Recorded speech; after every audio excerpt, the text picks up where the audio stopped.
18 power 4 by 3 power 16 இன் மதிப்பு என்னன்னு கேட்டிருக்காங்க. இப்போ இந்த 9 வந்து பிரைம் நம்பரோட பவரா மாத்தணும். இப்போ 9 3 3 9 3ன்றது வந்து ஒரு பிரைம் நம்பர். அப்போ 3 ஸ்கொயர்னு எழுதலாமா? 9 3 ஸ்கொயர் ஆல்ரெடி ஸ்கொயர் இருக்கு, அப்போ ஹோல் ஸ்கொயர் இன்டூ 8 அதே மாதிரி பிரைம் நம்பரால டிவைட் பண்ணுவோம். 2 9s are 18 3 3. அப்போ 18 வந்து 3 ஸ்கொயர் இன்டூ 2ன்னு எழுதலாமா? 3 ஸ்கொயர் இன்டூ 2 ஆல்ரெடி பவர் 4 இருக்கா, ஹோல் பவர் 4 by 3 பவர் 16. இப்போ பவர்ல இருக்கிறத மல்டிப்ளை பண்ணுவோமா? 3 ஸ்கொயர் ஹோல் பவர் 2னா இது ரெண்டையும் மல்டிப்ளை பண்ணா நமக்கு என்ன கிடைக்கும்? 3 பவர் 4 கிடைக்கும்.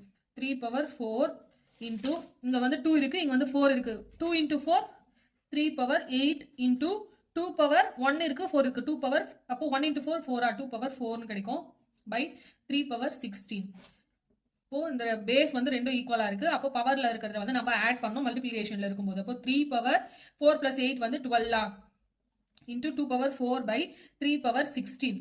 இப்போ இந்த 3 பவர் 16 வந்து டிவைட்ல இருக்கிறது மேல போச்சுன்னா மைனஸ்ல மாறிடுமா? அப்போ 3 power 12 into 3 power minus 16 into 2 power 4.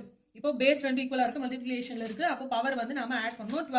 12 minus 16 வந்து நமக்கு என்ன கிடைக்கும்? 3 பவர் மைனஸ் 4 இன்டூ 2 பவர் 4 கிடைக்கும். இந்த 3 பவர் மைனஸ் 4 வந்து டிவைட்ல வந்துச்சுன்னா 3 பவர் 4 ஆயிடும்.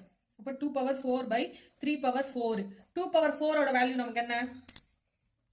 2 4 4 8 8 16 பை 3 பவர் 4 ஓட வேல்யூ 81. அப்போ 16 by 81 தான் இதுக்கான ஆன்சர், ஆப்ஷன் சி.